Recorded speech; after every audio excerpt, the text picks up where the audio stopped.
Kita tunggu downloadnya ya. Karena saya juga ternyata belum download. Ternyata.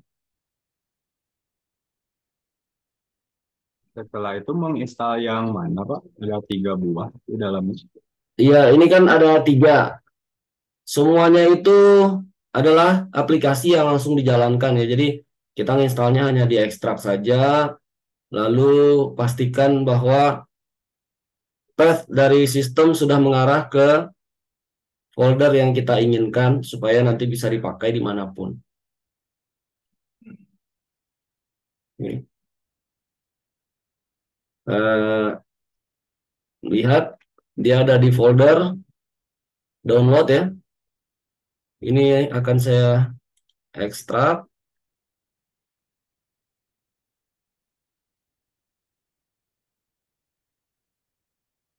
Kita taruh di SQLite ya. Di C SQLite.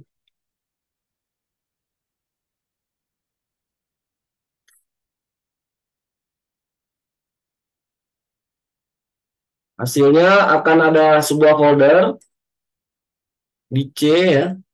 Di C SQLite yang isinya ada 3 file seperti ini. Ini adalah aplikasi semua yang bisa langsung dijalankan ya. Bisa langsung dijalankan ini. Supaya aplikasi ini bisa dipanggil dari mana saja, pastikan sudah mengedit sistem pad. Caranya klik kanan dulu menu start, kemudian bentar saya lihat ya komputer manajemen kali ya. Sistem ya. Klik kanan start, lalu pilih sistem,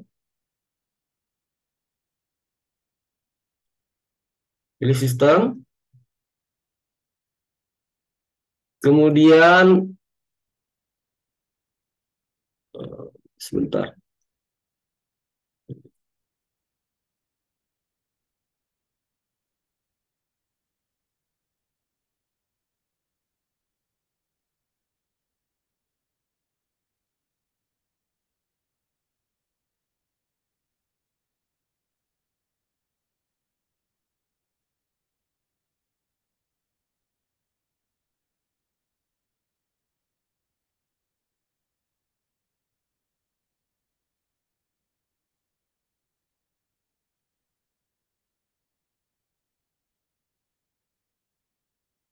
Sistem pad ini agak beda ya Windows 10 dengan Windows 11 ya.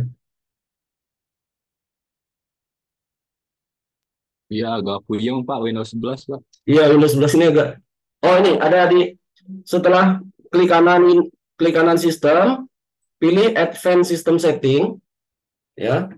Advanced System Setting, kemudian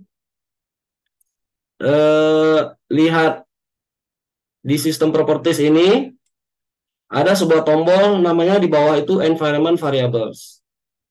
Ada dua panel ya, panel di atas dan di bawah. Kalau yang di atas itu panel yang hanya berefek kepada user saja. Sekarang saya usernya itu pakai Muhammad Riza Notam, sementara yang di bawah itu panel yang berefek ke semuanya yang terkait dengan sistem. Nah, untuk path itu ada dua tempat, ada di user, ya, yang path, dan ada juga di sistem. Nah, seandainya di komputer Anda itu ada beberapa user, dan hanya satu user saja nanti yang akan menggunakan SQLite, itu nggak apa-apa pasang di path. Ya. Tapi kalau ingin biar semuanya, misalnya di komputer yang ada di laboratorium komputer, ya kita bisa mengasumsikan bahwa semua user yang ada di situ membutuhkan gitu ya. Jadi kita pasangnya di pad. Jadi untuk sekarang ini silakan Anda bikin di salah satu, tapi mungkin saya bikinnya di sistem aja ya biar gampang ya, untuk mengurangi kesalahan-kesalahan. Kemudian setelah kita pilih pad, lalu kita edit, kita tambahkan new, letakkan ya folder yang tadi C.2 SQLite gitu.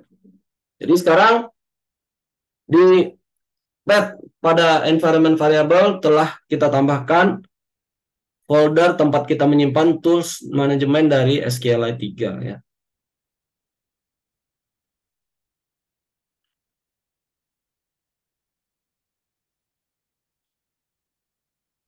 Oke. Ini bisa ditutup semua. Seharusnya setelah ini disetting, komputernya perlu di restart. Kita coba dari terminal terlebih dahulu. Jadi untuk menggunakan tools tadi semuanya itu dikerjakan dari terminal ya. Jadi tidak ada tampilannya. Tidak ada tampilannya. Jadi cara membuka terminal yaitu klik kanan terminal. Kalau di Windows 10 ini nggak ada ya. Yang keluar di sini command prompt. Jadi bisa aja buka di menu lalu cari command prompt.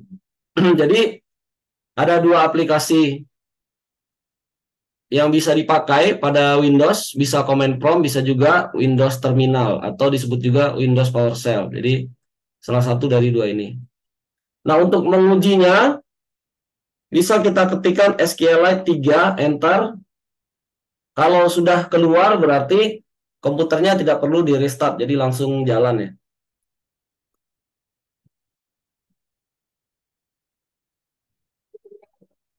Dalam kondisi kayak gini ini berarti kita sedang berada dalam program SQLite 3. Untuk keluarnya kita mengetikkan perintah titik exit. Titik exit. Kalau kita coba di command prompt sama ya hasilnya SQLite 3. Ya sama. Kalau untuk keluarnya titik exit. Jadi aplikasi yang tadi kita download itu cara installnya seperti itu ya. Ada dua tahapan. Yang pertama mengekstrak di folder yang ditentukan yaitu CSQLite. CSQLite setelah kita masukkan folder atau kita ekstrak ke folder, lalu kita buatkan atau kita tambahkan path-nya di sistem path. Saya ulangi caranya tadi adalah klik kanan, sistem, kemudian pilih Advanced System Setting, lalu pilih Environment Variables, dan cari di panel bawah itu ada Path dan Edit. Nah, kemudian klik tombol New untuk menambahkan path baru yang akan kita gunakan di sistem. Dan ini perlu Anda lakukan seandainya bekerja di komputer yang baru. Misalnya hari ini kerja di laptop, besok kerja lagi di tempat lain, ya belum ada, berarti perlu dikerjakan. Tapi kalau sudah ada berarti nggak perlu lagi seperti ini. Jadi cukup sekali aja di awal.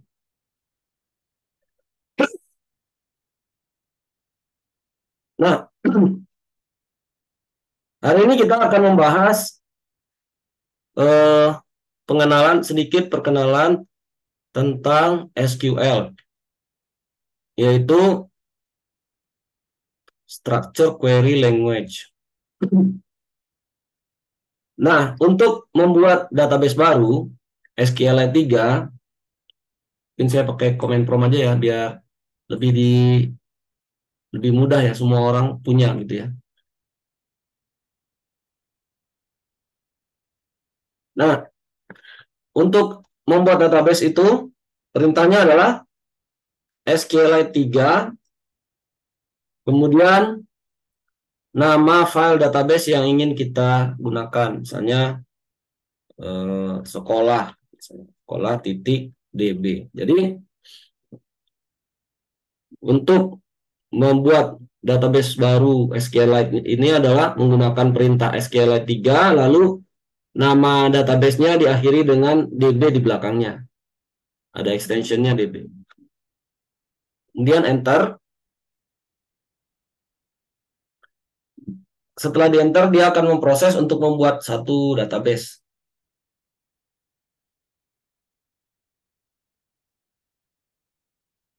Nah, kalau misalnya database-nya sudah ada, berarti langsung diketikkan sama seperti ini, dia akan membuka database tersebut. Jadi, perintah ini bisa digunakan untuk dua keperluan. Yang pertama, membuat database baru atau membuka database yang sudah ada. Untuk melihat tabel-tabel yang ada di dalam database, kita ketikkan perintah titik labels. Karena ini database-nya baru, ya masih kosong, tentunya nggak ada. Nah, sekarang kita akan menggunakan teknik DML atau Data Manipulation Language, yaitu membuat tabel. Seperti kita ketahui, namanya tabel itu ada kolom, ada baris, kan. Setiap kolom itu, kalau di dalam database itu ada jenis datanya. Jenis data pada kolom bisa berbentuk teks, bisa berbentuk karakter, bisa berbentuk angka, dan angkanya juga macam-macam, bisa berbentuk bilangan bulat atau integer, bisa berbentuk float atau desimal. Bahkan untuk integer sendiri juga ada beberapa jenis integer seperti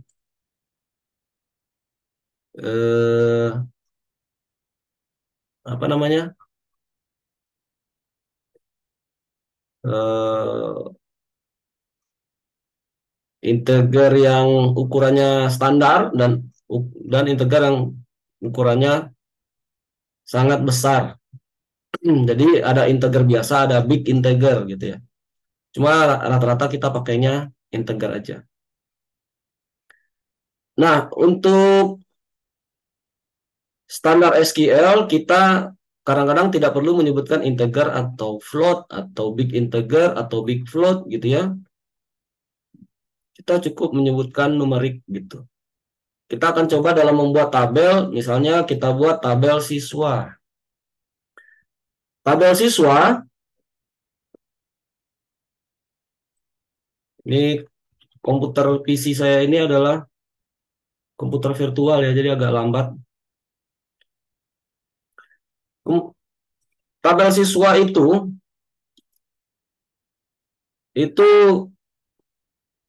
apa aja datanya? Di sekolah kita ada siswa nih, apa aja datanya kira-kira? Coba, ada yang Nama, bisa?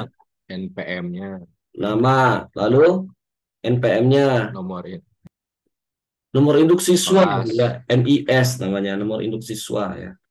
Terus apa lagi? Jenis kelamin. Jenis kelamin. Apa lagi?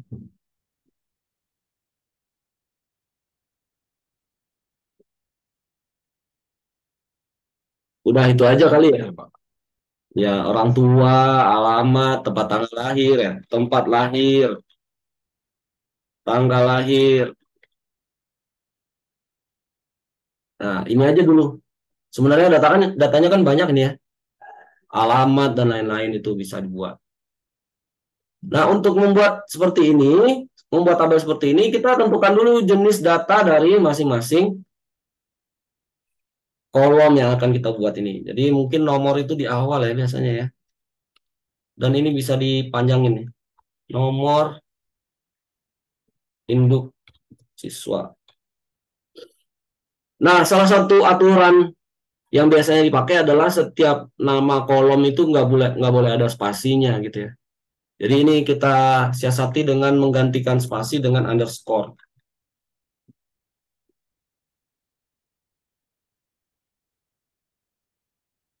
Kalau untuk tabel siswanya itu pakai underscore juga nggak, Pak? Yang mana? Tabel siswa. Iya, Tabel iya, iya. siswa. Kalau misalnya si tabel siswanya nanti ada tulisan yang mengakibatkan dia jadi kayak ada spasinya, ya berarti kita underscore juga. Gitu ya. Tapi kalau dalam database, ya udah jelas itu semua kan tabel, jadi nggak perlu pakai tabel di depannya gitu. Siswa aja gitu ya. Siswa aja. Tapi di sini kita ingin menerangkan bahwa ini adalah tabel. Kita bikin agak menjorok lah ya, biar jelas. Oke.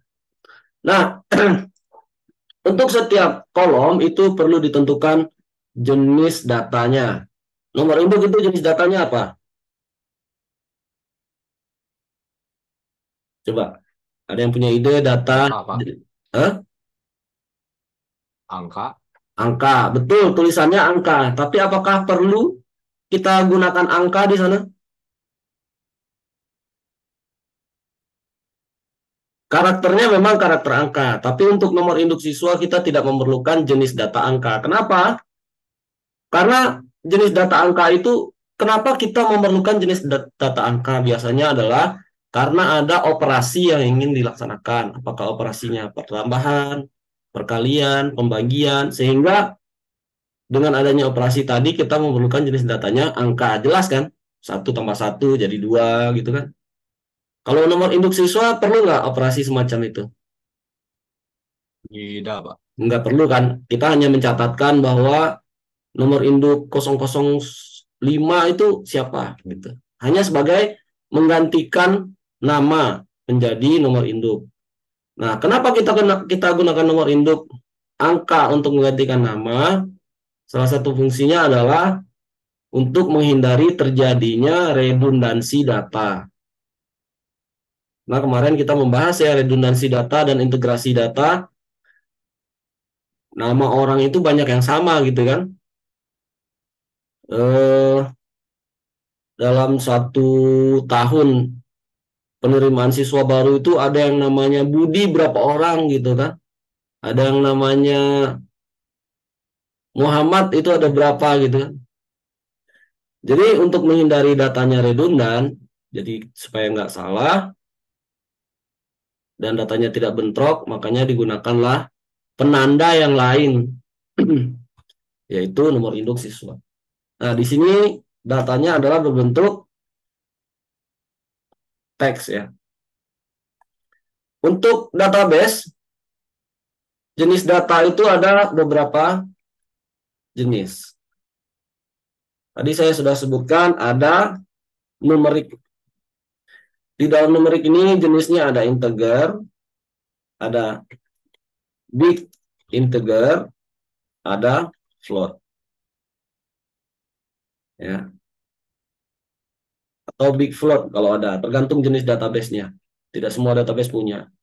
Kalau untuk teks, itu ada jenis datanya karakter. Ini langsung kita singkat aja ya. Integer itu disingkat dengan int. Big integer itu disingkat dengan big in. Dan float serta big float disingkat dengan big float. Sementara untuk karakter kita singkat dengan char. Kemudian variabel karakter disingkat dengan varchar ya. Dan lain-lain. Dan lain-lain ada banyak nanti ya. Ada database yang punya data latitude, longitude, ada database yang punya tipe data blob ya.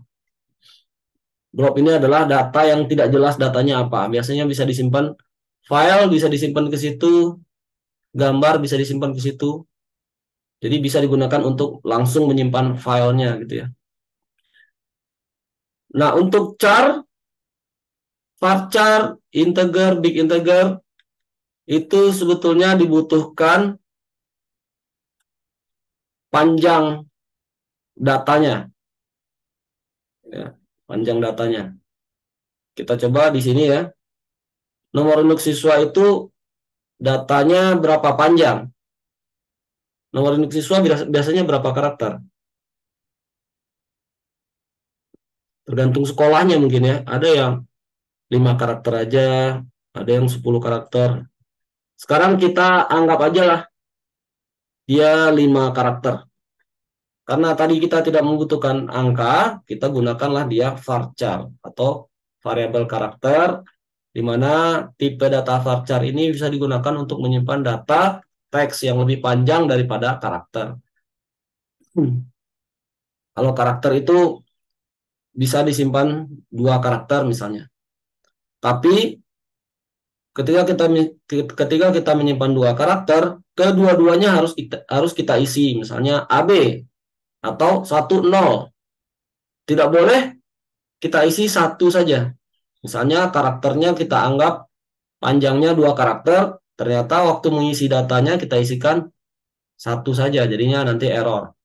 Sementara untuk variabel karakter, kalau kita mengisikan panjang karakternya adalah 200 karakter misalnya, tapi kita isinya hanya 10, itu dibolehkan. Nah, itu perbedaan antara karakter dengan varchar. Jadi jumlah karakternya ini jumlahnya sudah ditentukan dan mengisinya harus sejumlah karakter yang ditentukan tadi. Jadi jumlah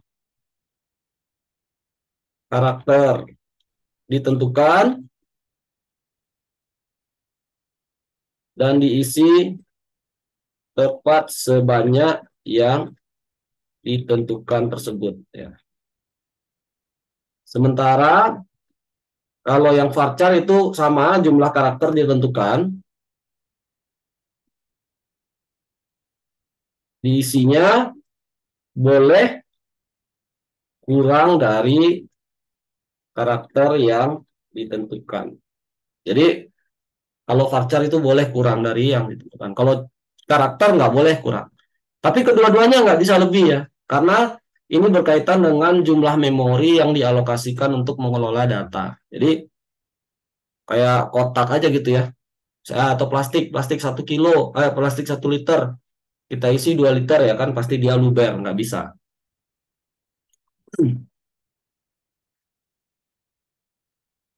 Nah, nomor induk siswa kita isi varchar dengan panjang misalnya 5 karakter. Nah, gini, jadi setiap membuat tabel di database, desainnya itu begini ya.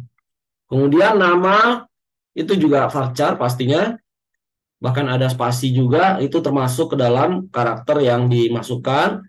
Misalnya mungkin ada yang namanya panjang sekali, bisa kita isi sampai maksimal yaitu sebanyak 255 karakter. Ini sudah maksimal. Jadi panjang karakter di sebuah kolom yang bisa diisikan di database yaitu menggunakan varchar 255. Ada karakter yang tidak ditentukan, ada data yang tidak ditentukan, nama datanya adalah teks. Jadi panjangnya itu terbatas dari teknologi yang digunakan di database tersebut, tapi tidak ditentukan berapa jumlahnya, jadi ikut aja gitu. Bisa digunakan untuk menyimpan teks yang lebih panjang, misalnya ya berbentuk artikel, laporan gitu, bisa panjang, bisa 1.000 karakter, 10.000, tergantung database-nya ya, teknologinya apakah cukup untuk menampung data itu. Jenis kelamin ini biasanya digunakan satu huruf saja, jadi bisa kita gunakan char 1 ya, L atau P misalnya ya,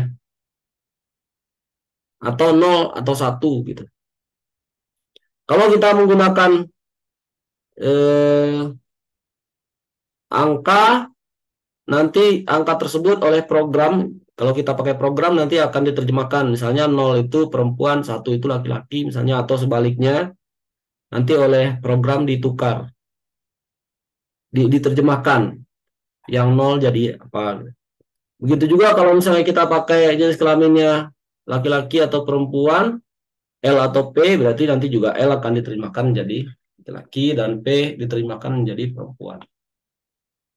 Tempat lahir juga pastinya ini karakter juga, dan biasanya panjangnya berbeda-beda sesuai dengan tempat lahir, supaya cukup. Ada yang panjang sekali, mungkin 50 karakter ya kita buat, dan tanggal lahir ini adalah berbentuk apa? Kalau tanggal lahir, varchar atau angka? Coba, ada yang tahu? Varchar, Varchar atau angka? varchar, Nah, untuk tanggal lahir itu sebenarnya digunakan,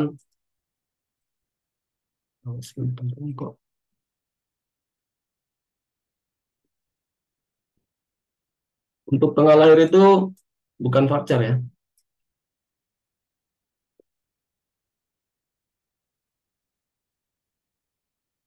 Tanggal lahir itu date atau tanggal.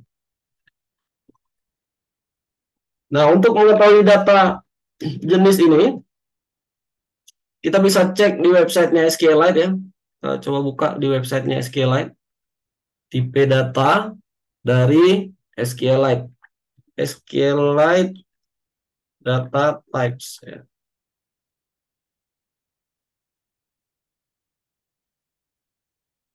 Untuk lebih memastikan.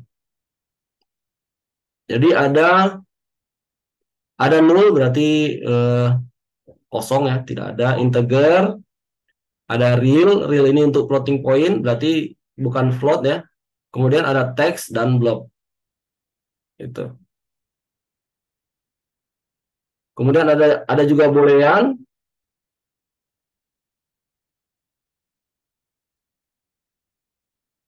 Kemudian di SQLite tidak bisa menampung tipe data berbentuk tanggal sehingga disimpan sebagai teks yang formatnya sudah ditentukan seperti ini. Jadi formatnya sudah ditentukan ya. Jadi dia cukup pakai teks. Nah, sebenarnya untuk data tanggal itu harus pakai tanggal atau mungkin juga disimpan sebagai integer ya. Kenapa? Karena biasanya tanggal perlu dilakukan operasi, misalnya menghitung umur. Ketika disebutkan tanggal lahirnya sekian, berarti kita hitung umurnya sekarang berapa. Gitu ya. Jadi untuk data tanggal itu kita menggunakan data tanggal. Tapi di sini katanya cukup pakai teks ya. Jadi tidak Tapi di semua ada bawahnya di ada integer, Pak. Kenapa? Di bawah itu penjelasannya ada tanggal lahir pakai integer. Iya, pakai integer, pakai Unix time. Unix time itu atau disebut juga dengan epoch time. Epoch time itu ditulisnya angka biasa aja. Angka biasa. Jadi misalnya nih ya, nih kayak gini ya. Ditulisnya begini. Dan ini kita nggak tahu ini tanggal berapa ini. Ternyata tanggal segini. Kalau misalnya ada yang lahir tahun 1994, terus bulan 12 misalnya, tanggal 4, terus kita ubah, maka ditulisnya itu adalah 7865355516. Jadi sulit untuk dipahami.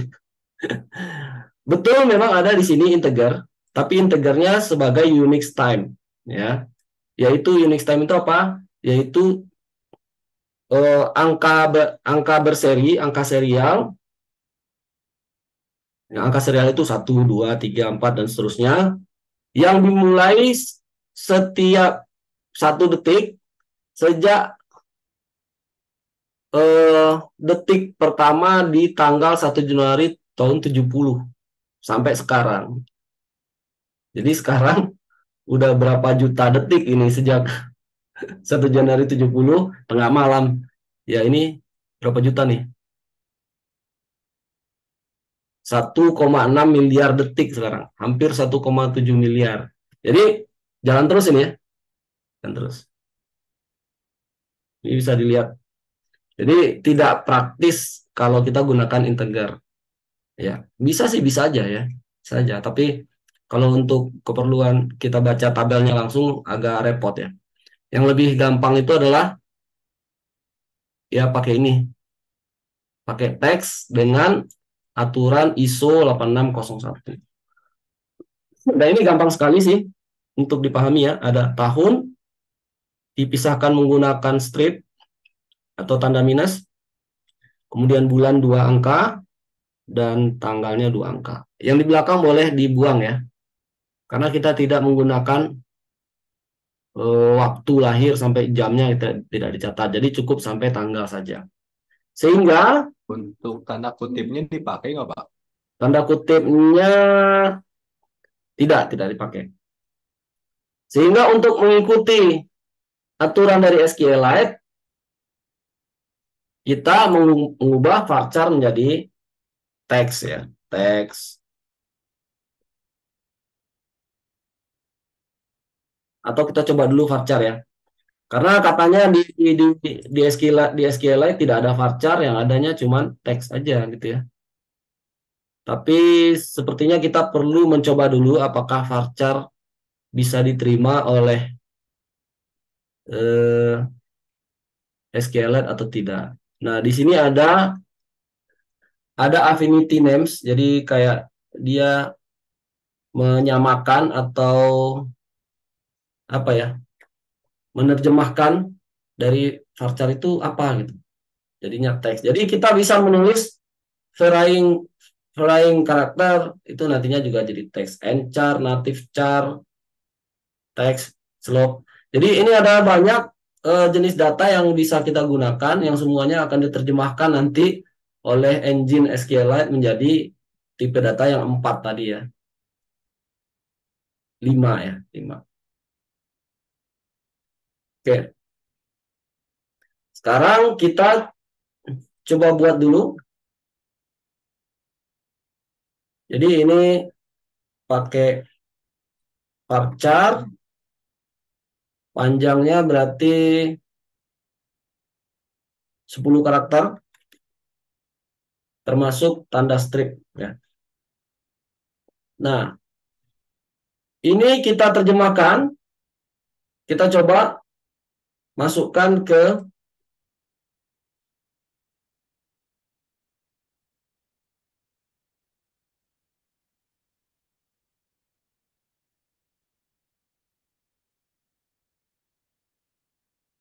kita masukkan ya ke sini ya. Tabel siswa ini kita masukkan ke dalam perintah membuat tabel. Untuk membuat tabel, kita menggunakan perintah create. Ya, kemudian create table, kemudian nama tabelnya siswa. Ini ya. Dan diikuti tanda buka kurung. Ya, tanda buka kurung. Boleh pakai spasi, boleh tidak di sininya. Nggak ada masalah. Dan ingat ya, ini pakai bahasa Inggris, sehingga tabelnya harus ditulisnya TABLE. Sering saya lihat mahasiswa error gitu, tapi tidak sadar bahwa yang ditulisnya itu TABEL gitu ya, tabel. Harusnya kan table gitu ya. Jadi ini perlu diperhatikan nih. Kemudian, kita diberikan baris berikutnya, X1 ini artinya kolom yang pertama, kita buat nomor induk siswa, bentuknya adalah varchar sepanjang 5 karakter, diakhiri dengan tanda koma. Koma di sini berarti kita akan lanjut ke kolom selanjutnya gitu ya. Tanda koma menandai bahwa kita selesai di kolom yang pertama, kita lanjut ke kolom selanjutnya. Kemudian kita buat kolom yang kedua, nama varchar 255, kita koma lagi. Kemudian jenis kelamin, cukup 1 karakter saja, pakai char, jadi tidak pakai varchar. Koma lagi untuk pindah ke kolom berikutnya, tempat lahir. Tempat lahir. Char 50 karakter untuk menampung nama kota atau nama kecamatan mungkin ya. Dan kolom yang terakhir, tanggal lahir. Tanggal lahir itu juga varchar sebanyak 10 karakter. Nah, kalau sudah berada di kolom terakhir, kita tidak perlu lagi koma, kita tinggal menutup tanda kurung yang tadi dibuka di atas. Sekarang kita tutup, ya, dan diakhiri dengan tanda titik koma. Tanda titik koma ini berarti kita mengakhiri baris perintah pada SQL, ya. Jadi sebenarnya semua baris yang saya ketikkan ini sebenarnya bisa ditulis dalam satu baris saja, tidak perlu enter sebenarnya. Ya. Cuman biasanya tetap dilakukan enter begini untuk memudahkan mendokumentasikan bahasa SQL menjadi teks. Jadi kalau misalnya kita bikin panduan atau bikin dokumentasi, membuat database, itu dibuatlah menjadi baris-baris begini untuk mudah mereviewnya kalau ada kesalahan, dan juga mudah diikuti kalau kita sebagai orang yang membaca dokumentasi gitu ya. Enter. Kalau ada kesalahan nanti akan keluar error, tapi ternyata tidak salah ya. Betul datanya, betul perintahnya. Karena tadi kita sudah lihat bahwa walaupun di database SQLite tidak ada varchar, tidak ada integer, integer ada ya, tidak ada varchar, tidak ada char juga, hanya adanya teks, numerik, integer, real, dan block. Tapi ternyata bisa. Perintah yang saya tulis tadi bisa karena diterjemahkan sesuai dengan tabel yang ada di bawah. Ini di dokumennya ini ya. Gitu. Bahkan sebenarnya kalau tanggal lahir kita tulis sebagai date pun, dia akan mengubah juga otomatis jadi numerik ini ya. Tapi sekarang kita sudah gunakan varchar. Nah, untuk melihat tabel yang sudah pernah kita buat, tadi perintahnya tadi ada tabel ya, pakai S. Nah, ini keluar nama tabel yang sudah ada.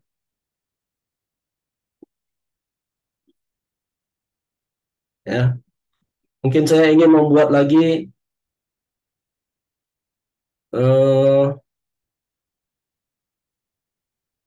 tabel baru ya. Create tabel guru misalnya. Create tabel guru. Itu ada NIP guru. Varchar berapa ya NIP guru itu ya. Kalau dia PNS itu panjang NIP-nya. Anggaplah 25 aja ya, asal aja. Terus namanya panjang 255 karakter. Terus tempat lahir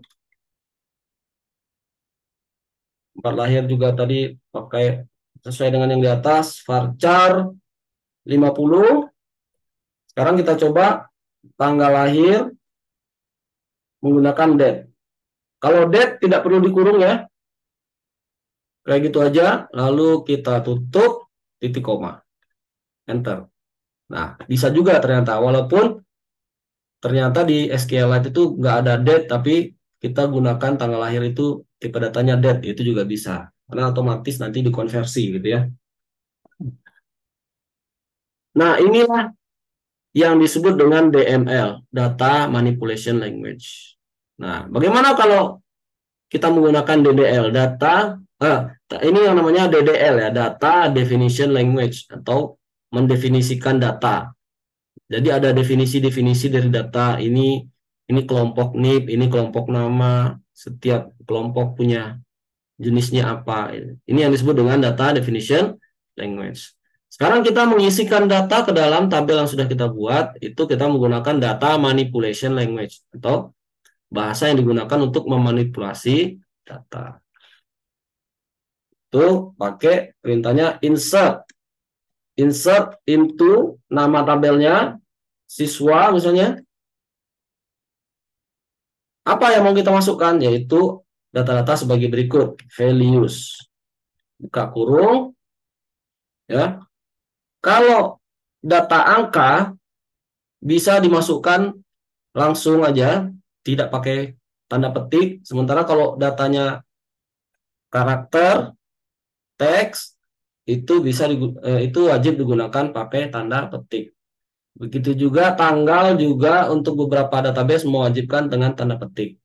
Sekarang kita, karena datanya tidak ada yang integer, ini semuanya teks semua, kita pakai tanda petik. Tanda petiknya boleh petik 1, boleh juga petik ganda. Yang pertama nomor induknya saya coba asal aja, koma, namanya misalnya M. Riza lah ya, coba ya, M. Riza. Oh, maaf, tanda petiknya ketinggalan. Kemudian jenis kelamin, karena ada satu karakter berarti satu aja, L. Kemudian tempat lahir, Padang gitu ya.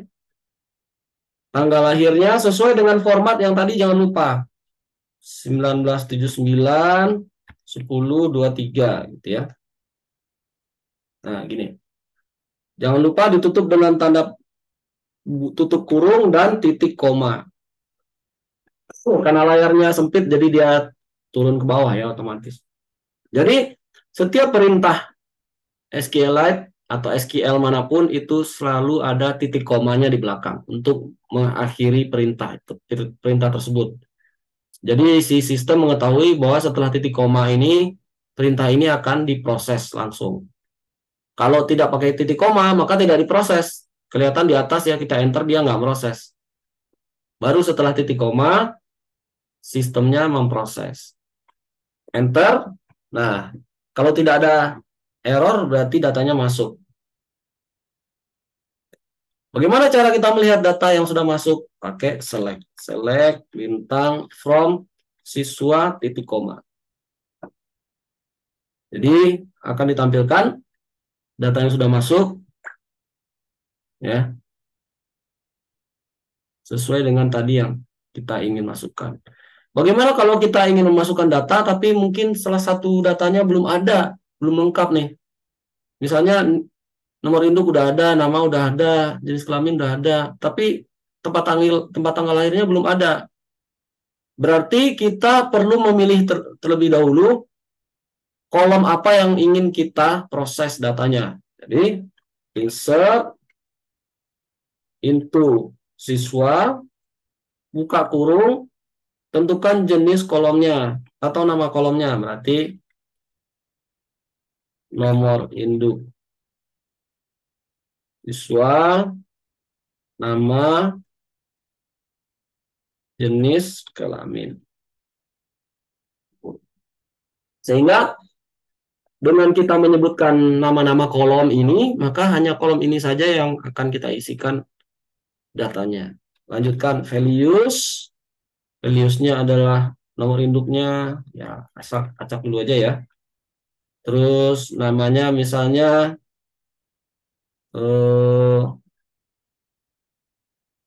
siapa? Agus misalnya. Lalu jenis kelaminnya Agus apa? L. Tutup kurung, titik koma. Jadi kita hanya menggunakan 3 kolom saja karena datanya belum ada mungkin ya. Nanti akan kita lengkapi di kesempatan berikutnya mungkin kalau datanya sudah ada. Enter. Nah, kalau tidak ada error maka akan langsung diproses. Ketika kita lakukan select bintang from siswa, titik koma lagi jangan lupa, maka akan ditampilkan semua data yang sudah masuk, termasuk data-data yang kosong juga ditampilkan nih ya. Jadi walaupun kosong tetap ada garis pemisah kolomnya ada ya. Jadi kelihatan bahwa ini adalah datanya ini belum ada gitu. Kalau ternyata kosongnya di tengah mungkin Agus, mungkin ini juga garis ini akan jadi dempet ya. Gitu. Contoh penggunaan dari DDL dan juga DML secara singkat. Nah, saya sudah membuatkan tugas itu ya di kuliah online. Di kuliah online sudah saya buatkan tugas.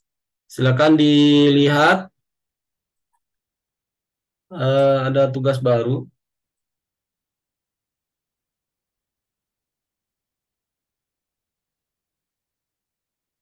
Yaitu Anda membuat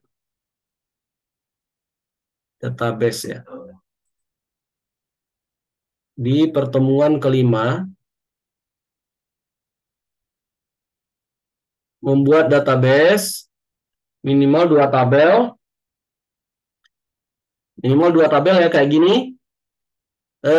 Dan menggunakan jenis data yang ada di dokumentasi ini ya. Dokumentasi yang saya buka ini ya. Ada tabel konversi ini ya. Walaupun si SQLite hanya mendukung 5 jenis data saja, saya sebutkan lagi jenis datanya ada teks, numerik, integer, real, block. Hanya 5 ini, di mana teks untuk menyimpan karakter, numerik untuk menyimpan angka yang sifatnya umum, ya. Integer angka juga, tapi khusus bilangan bulat saja. Real juga angka, tapi dia untuk bilangan desimal dan float digunakan untuk menyimpan data binary ya, seperti file ya, di file. Tapi untuk lebih detail lagi bisa juga digunakan tabel konversi yang ada di dokumen ini ya. Ini alamat URL dari dokumen ini akan saya sertakan di dalam tugasnya ya, biar lebih detail. Bentar. Nanti saya edit nanti ya. Bisa dicek di kuliah online pertemuan kelima. Batas akhir pengumpulannya adalah jam 2 siang hari Sabtu minggu depan ya. Jadi silakan membuat database minimal 2 tabel. Sebentar, mungkin saya share aja ya.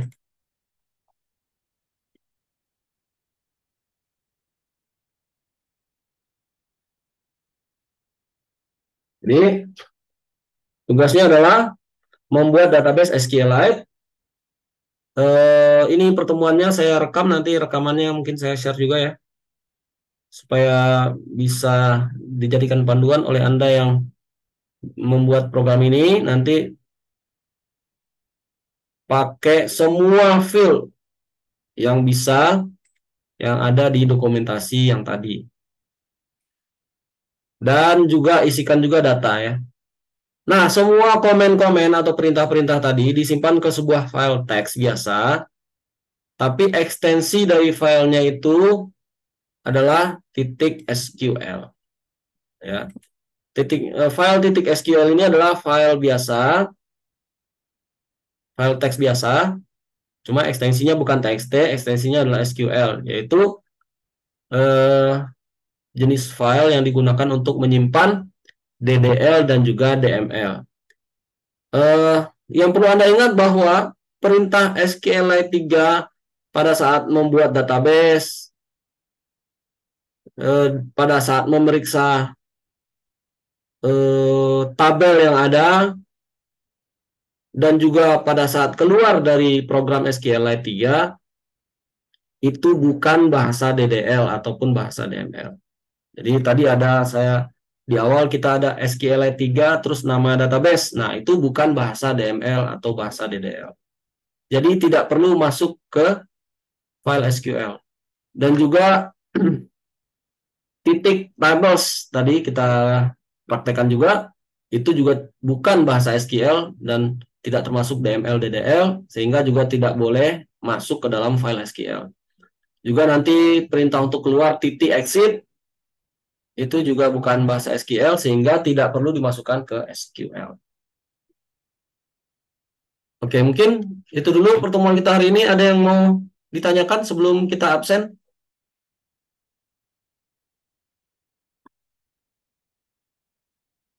Belum ada, Pak. Nah, tugasnya jelas ya. Tapi nanti ini tugasnya belum belum saya masukkan yang dokumentasi data yang tadi ya. Nanti saya masukkan. Siap, Pak. Ya, kita absensi dulu ya.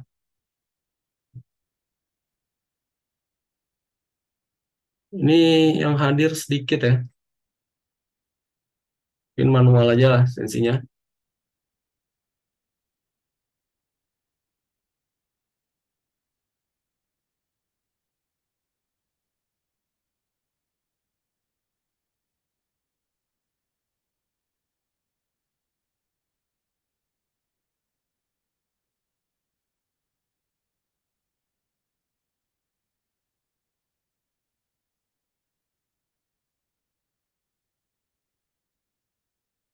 Yang hadir tadi Bian ya, Ali Firdaus, Tadi ya, Pak. Aam Kusmawan nggak ada, Nicholas Sentot Adianto ada ya,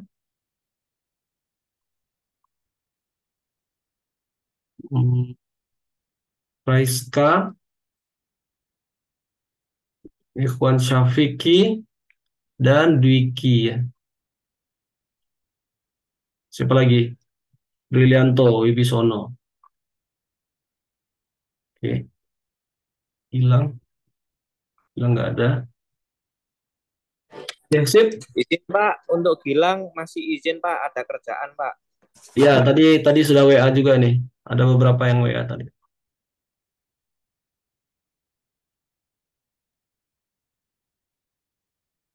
Tadi yang WA saya tadi Nicholas ya, sama Gilang ya. Oke.